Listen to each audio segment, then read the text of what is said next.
बिस्मिल्लाहिर्रहमानिर्रहीम। अस्सलाम वालेकुम स्टूडेंट्स, होप सो कि आप लोग खैरियत से होंगे। आज हम लोग फर्स्ट ईयर प्लेलिस्ट का लेक्चर नंबर 7 स्टार्ट करने वाले हैं और ये लेक्चर जो है unit number 6 national book foundation का नई बुक का सिलेबस यूनिट नंबर 6 से है। तो आज हम लोगों ने किस किस चीज़ के बारे में पढ़ना है, ये कुछ शॉर्ट क्वेश्चंस हैं जो हम लोग कवर करेंगे और इसके बाद के लेक्चर में हम लोग यूनिट नंबर 6 को कंप्लीटली ब्रीफ करने वाले हैं। तो फर्स्ट ऑफ ऑल आज हम लोगों ने, क्योंकि यूनिट का नाम फ्लूइड है, तो फ्लूइड फ्रिक्शन के नेम से एक टॉपिक है, इसको पढ़ना है कि व्हाट इज फ्लूइड फ्रिक्शन। इससे पहले आप लोग ये चीज पढ़ चुके हैं कि फ्रिक्शन क्या होता है। फ्रिक्शन कोई भी किसी भी, अगर हम लोग फॉर एग्जाम्पल दो ऑब्जेक्ट आपस में स्लाइड कर रहे हैं एक दूसरे के ऊपर, तो वो स्लाइड करने, जब वो एक दूसरे के ऊपर स्लाइड करते हैं तो वो आपस में एक दूसरे से कॉन्टेक्ट में होते हैं और उस कॉन्टेक्ट के दरमियान वो जो रेजिस्टेंस की फोर्स होती है उसको हम लोग फोर्स ऑफ फ्रिक्शन बोलते हैं। आज हम लोगों ने जो पढ़ना है वो क्या है, फ्लूइड फ्रिक्शन। कि फ्लूइड फ्रिक्शन क्या होती है, उससे पहले हम लोग एक्सप्लेन ये करेंगे कि फ्लूइड क्या होता है बेसिकली। तो फ्लूइड बेसिकली किसी भी लिक्विड या किसी भी, जैसे हवा, कोई भी बहने वाली चीज, जैसे हवा है, लिक्विड है, इसको हम लोग क्या बोलते हैं, फ्लूइड बोलते हैं। ऐसी कोई भी चीज जो मूव कर सकती है, फ्लो कर सकती है, उससे हम लोग क्या कह सकते हैं, फ्लूइड कह सकते हैं। तो आज हम लोगों ने पढ़ना है कि friction, fluid friction, a friction that occur when a solid object move through a fluid is called fluid friction। दोबारा सुने, a friction that occur क्या मतलब, एक सॉलिड ऑब्जेक्ट मैंने लिया, फॉर एग्जाम्पल कोई भी बॉल है, उसको मैंने हवा के अंदर फेंका। जब मैं उसको हवा के अंदर फेंकूंगा तो वहां से आगे से अगेंस्ट फोर्स मिलेगी, फोर्स ऑफ रेजिस्टेंस होगी जो उसको आगे मूव करने से रोकती है और उसी को हम लोग क्या बोलते हैं, फोर्स ऑफ फ्रिक्शन या ड्रैग फोर्स बोलते हैं। फॉर एग्जाम्पल मैं छत पे खड़ा हूं और मैंने ऊपर से कोई चीज को नीचे फेंका, अब वो चीज नीचे जब आएगी तो उससे नीचे से फोर्स ऑफ फ्रिक्शन यानी कि एयर फ्रिक्शन जो होगा वो उसको ऊपर की तरफ फोर्स लग रही होगी। ऐसे जैसे फॉर एग्जांपल मैंने पेज फेंका तो पेज नीचे आ रहा है, तो नीचे से उसको ऊपर की तरफ एक फोर्स लग रही होती है और उस फोर्स को हम लोग क्या बोलते हैं, ड्रैग फोर्स बोलते हैं। जो किसी भी मीडियम के अंदर से, किसी भी फ्लूइड के अंदर से जब कोई भी सॉलिड गुजरता है तो उसको गुजरने से रोकती है। फॉर एग्जाम्पल अब आपके पास एक हनी है, शहद है, अब शहद के अंदर आप लोगों ने एक पेंसिल को रखा और वो मूव कर रही है, तो आप लोग देखते हैं कि वहां पे फोर्स ऑफ फ्रिक्शन बहुत ज्यादा होती है, तो बहुत स्लोली स्लोली मूव करता है as compare to water. Water के अंदर अगर हम लोग पेंसिल को रखते हैं तो वो जल्दी से मूव करवा लेगा, फ्लो कर जाएगी, तो वहां पे क्या है, ड्रैग फोर्स कम है। तो ड्रैग फोर्स यानी फोर्स ऑफ फ्रिक्शन क्या होती है, फोर्स ऑफ अपोजिशन या फोर्स ऑफ रेजिस्टेंस जो किसी भी ऑब्जेक्ट के ऊपर जब वो फ्लूइड में से मूव करता है तो लग रही होती है, उसको हम लोग क्या बोलते हैं, ड्रैग फोर्स या फ्लूइड फ्रिक्शन। स्टोक्स लॉ क्या है बेसिकली, स्टोक्स लॉ बताता है कि वो जो ड्रैग फोर्स है, वो जो फोर्स ऑफ रेजिस्टेंस है, वो किन किन फैक्टर पे डिपेंड करती है। स्टोक्स लॉ में क्या बताएगा कि वो जो ड्रैग फोर्स है या फोर्स ऑफ फ्रिक्शन है, वो जो फ्लूइड के अंदर से जब ऑब्जेक्ट जा रहा है, गुजर रहा है, मूव कर रहा है थ्रू द फ्लूइड और उसको मूव करने से रोक रही है, उसको हम लोग क्या बोलते हैं, ड्रैग फोर्स। और वो जो ड्रैग फोर्स है वो किन फैक्टर्स पे डिपेंड कर रही है, कौन से ऐसे फैक्टर हैं जिनसे वो इफेक्ट होती है, वो किसने बताया था, स्टोक्स ने बताया था। A viscous force acting on a spherical body moving is directly proportional to the coefficient of viscosity, radius and velocity। पहली तो चीज ये है कि ये कितनी चीजों पे डिपेंड करता है, एफ डी यानी कि ड्रैग फोर्स विस्कोसिटी पे। अब विस्कोसिटी क्या होती है, मैंने लिखा विस्कोसिटी होती है थिकनेस ऑफ फ्लूइड। जैसे वाटर है, वाटर के अंदर फ्रिक्शन कम है और जो वाटर की फ्रिक्शन है इसको हम लोग क्या बोलते हैं, विस्कोसिटी। जो अब शहद देखते हैं, हनी, हनी के अंदर फ्रिक्शन बहुत ज्यादा होती है तो इसकी विस्कोसिटी क्या होती है, बहुत ज्यादा होती है। तो basically we can say that the thickness of the fluid is known as the viscosity. तो पहले ये किस पे डिपेंड करता है, फ्लूइड की थिकनेस पे। जैसे मैंने बताया कि हनी के अंदर से कोई भी चीज मूव करेगी तो उसको बहुत ज्यादा फोर्स, ड्रैग फोर्स जो है उसका सामना करना पड़ेगा एज कंपेयर टू वाटर। उसका रीजन क्या है कि हनी जो है वो ज्यादा विस्कस है और वाटर जो है वो कम विस्कस है। तो एज कंपेयर टू अगर हम लोग विस्कोसिटी को कंपैरिजन करते हैं तो जिस सॉल्यूशन की या जिस फ्लूइड की विस्कोसिटी ज्यादा होगी वहां पे ड्रैग फोर्स भी क्या होगी, ज्यादा होगी, और जिसकी विस्कोसिटी कम होगी वहां ड्रैग फोर्स भी क्या होगी, कम होगी। तो पहला फैक्टर क्या हुआ स्टूडेंट्स, विस्कोसिटी। ये डिपेंड किस पे कर रही है, विस्कोसिटी पे डिपेंड करती है ड्रैग फोर्स, एफ डी भी इसको हम लोग कह सकते हैं यहां पे। ये किस पे डिपेंड कर रहा है जी, थीटा इसको बोलते हैं विस्कोसिटी पे। आगे आ गया रेडियस। अब रेडियस बेसिकली शेप होती है। अब देखो फॉर एग्जांपल मेरे पास एक सर्कल है, मैं यहां पे एक सर्कल लेता हूं। अब ये छोटा सा कोई बॉडी है तो इसका रेडियस क्या होगा, यहां से यहां तक, और अगर ये बड़ी बॉडी है तो इसका रेडियस क्या होगा, यहां से यहां तक। अब देखिए जितना बड़ा, जितना साइज बढ़ता जाएगा उतना रेडियस भी क्या होगा, इंक्रीज होता जाएगा।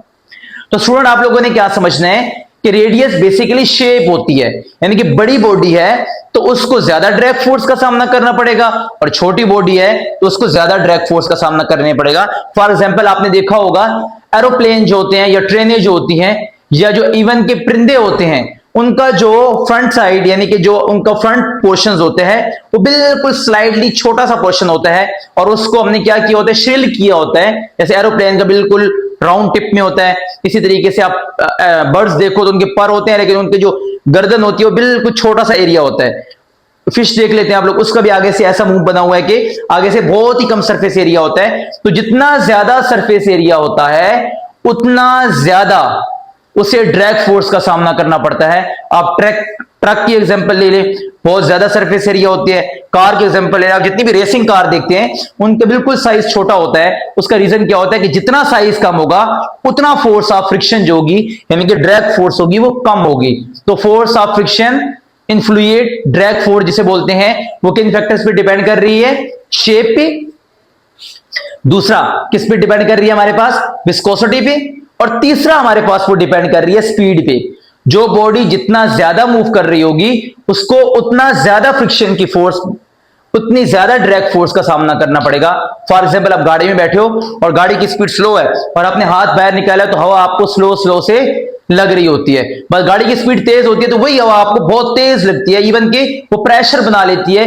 फिर बहुत ज्यादा तेज गाड़ी चलाओगे तो आपको शीशे बंद करने पड़ते हैं गाड़ी की, क्योंकि हवा क्रॉस होती है और लगता है कि अंदर एक प्रेशर सा जनरेट हो रहा है। तो जितना ज्यादा स्पीड से चलोगे उतना ज्यादा ड्रैग फोर्स होगी।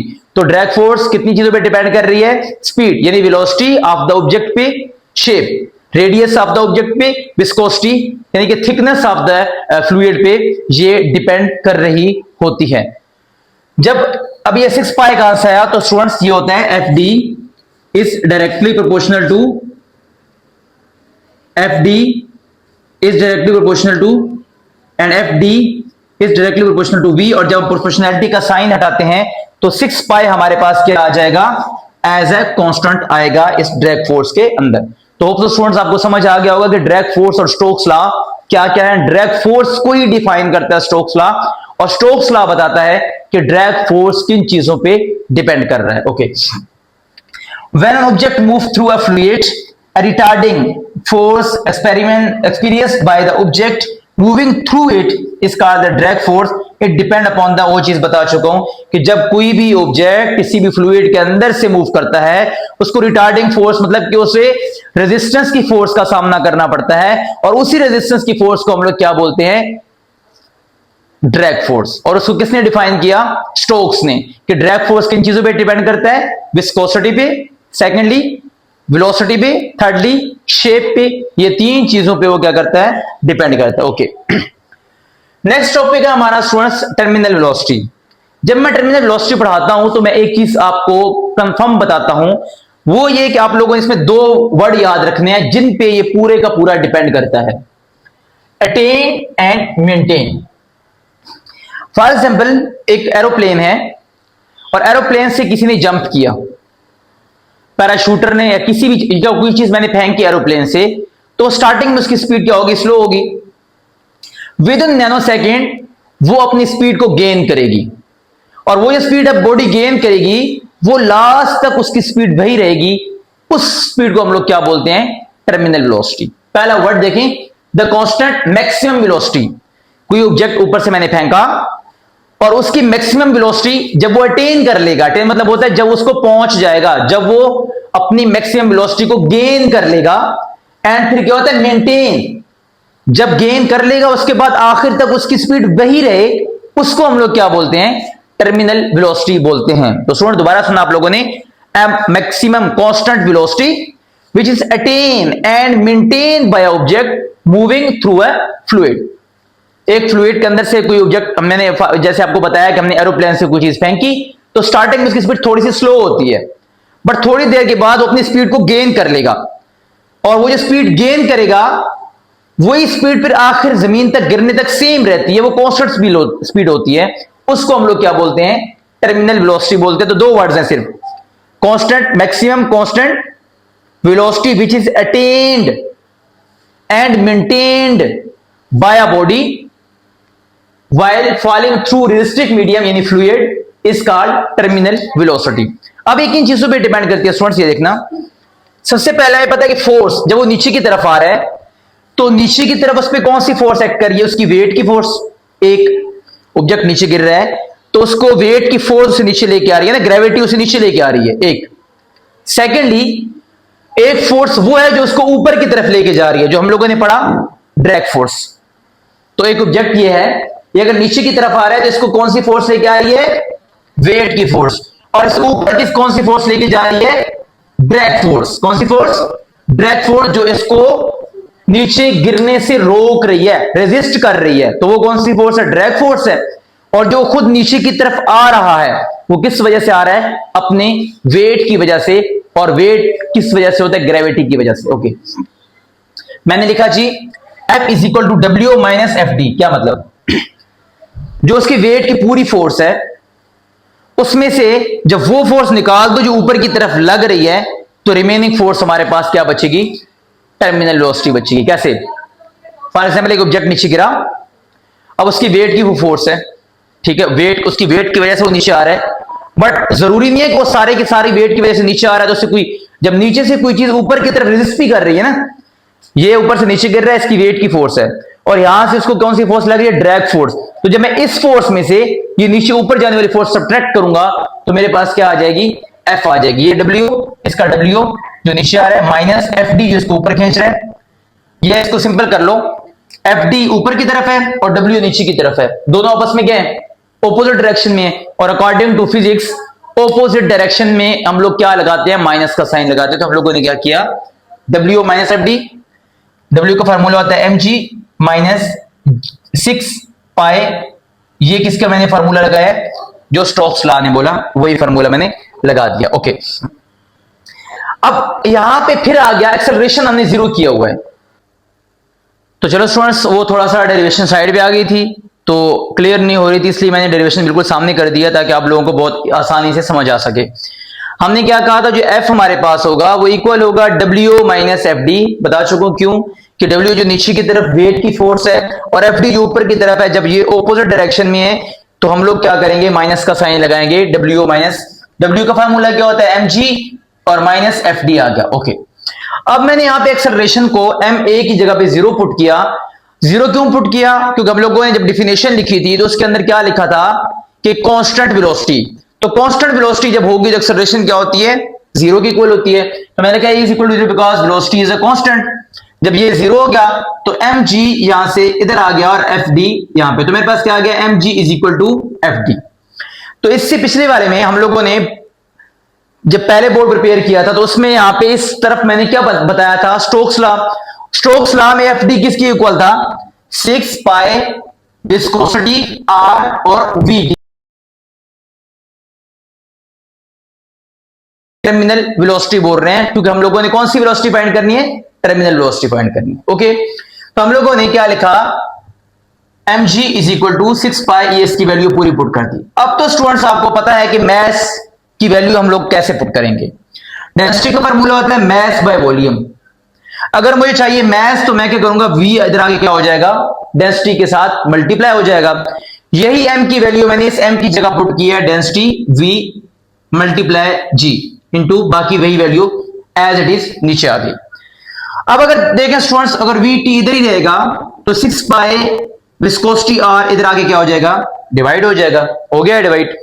डेंसिटी यहां पे जो वॉल्यूम है उसका फार्मूला होता है 4/3 पाई r क्यूब, वो मैंने वॉल्यूम की जगह पे वॉल्यूम का फार्मूला पुट कर दिया जो ग्रीन ब्रैकेट्स के अंदर है, और जी ऐसे ही हमारे पास आ गया। अब देखें पाई पाई से कैंसिल हो गया, यहां पे आर क्यूब था, यहां पे आर था, तो आर स्क्वायर बच गया। जी हमारे पास ऐसे ही रहेगा, 4 और 3 नीचे आके मल्टीप्लाई होकर क्या बना जाएगा, 3 6 18, 4 ये वाला, और ये हमारे पास क्या आ जाएगा, ऊपर सिर्फ आर स्क्वायर बचा 7 जी, और नीचे पाई तो कट गया, आर भी कट गया, सिर्फ हमारे पास विस्कोसिटी बचा। 4 की 18 के साथ 2 के टेबल से कटिंग के बाद हमने टर्मिनल वेलोसिटी फाइंड कर ली है। तो समराइज करता हूं मैं इसको, हमने क्या पढ़ा, ड्रैग फोर्स वो क्या होती है, ऐसी फोर्स होती है जो किसी भी फ्लूइड के अंदर से जब कोई भी सॉलिड कोई ऑब्जेक्ट गुजरता है तो उसको रेजिस्ट करती है, उसको रोकती है, वहां से गुजरने नहीं देती, या गुजरने के लिए रुकावट बनती है, उसको बोलते हैं ड्रैग फोर्स। और उस पे फिर स्टोक्स लॉ बताया स्टोक्स लॉ ने कि ड्रैग फोर्स किन चीजों पे डिपेंड करती है, तो ये डिपेंड करती है वेलोसिटी पे, स्पीड पे, वेलोसिटी स्पीड होती है ना, ये डिपेंड करती है आर यानी रेडियस यानी शेप पे, और ये डिपेंड करती है विस्कोसिटी पे। विस्कोसिटी क्या होती है, थिकनेस ऑफ द फ्लूइड, इन 3 चीजों पे डिपेंड करती है।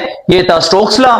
फिर हम लोगों ने टर्मिनल वेलोसिटी की तरफ आए, हमने कहा कि the maximum velocity, the constant maximum velocity which is attain and maintain. Attain और मेंटेन दो वर्ड्स में बहुत ज्यादा फोर्स कर रहा हूं, अटेन कि उसने गेन किया, और मेंटेन कि लास्ट तक वही रही, तो इसको हम लोग क्या बोलते हैं, टर्मिनल वेलोसिटी।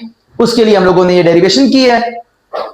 होप्स हो कि ये दोनों शॉर्ट क्वेश्चन आपको बहुत अच्छे से क्लियर हो गए होंगे। मिलते हैं नेक्स्ट वीडियो में, आज के लिए अल्लाह हाफिज।